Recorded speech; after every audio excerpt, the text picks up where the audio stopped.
మాత్రం తీరడం లేదు. డిపాజిట్లకు బ్యాంకుల ముందు, విత్డ్రా కోసం ఏటీఎంల ముందు క్యూలో నిలబడేసరికి రోజు గడిచిపోతుందని ప్రజలు వాపోతున్నారు. బ్యాంకుల దగ్గర పరిస్థితి మా కరెస్పాండెంట్ విక్రమ్ అందిస్తారు. కష్టాలు కంటిన్యూ అవుతున్నాయి. బ్యాంకుల వద్ద జనం బారులు తీరారు.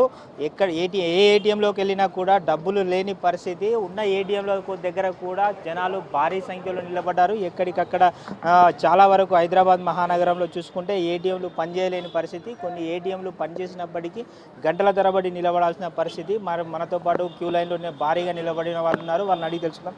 మీరు ఎంతసేపటి నుంచి నిలబడ్డారు? ఎలాంటి ఇబ్బందులు ఎదుర్కొంటున్నారు? 1 అవర్ నుంచి వెయిట్ చేస్తున్నాను.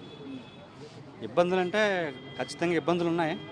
బట్ నేనైతే ఈ నోట్ల రద్దుని సమర్థిస్తున్నాను.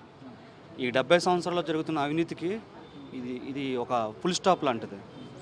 ఇక్కడ నుంచి అన్నీ పారదర్శకంగా జరుగుతాయని అనుకుంటున్నాను. ఈ 70 సంవత్సరాల్లో జరిగిన అవినీతితో పోల్చుకుంటే, అంటే ప్రజలు ఎదుర్కొన్న సమస్యలతో పోల్చుకుంటే ఇది పెద్ద సమస్యే కాదు.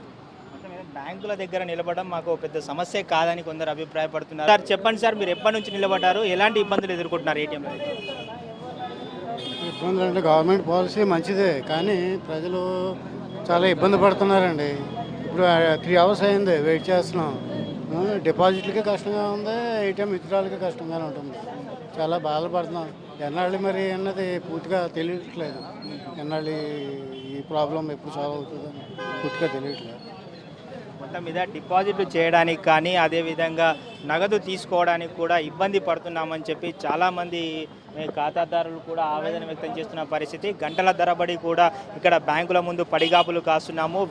తమ విధులకు కూడా వెళ్లకుండా ఇక్కడ ఆఫీసు వేళల్లో కూడా ఇక్కడ బ్యాంకుల దగ్గర పడిగాపులు కాస్తున్న పరిస్థితి మనం చూస్తున్నాము. చాలామంది కూడా తమ ఇబ్బందులను పరిష్కరించేందుకు తొందరగా ఏటీఎంలను పనిచేసే విధంగా చర్యలు తీసుకోవాలి. అదేవిధంగా బ్యాంకు డిపాజిట్లకు తొందరగా తీసుకోవాలి.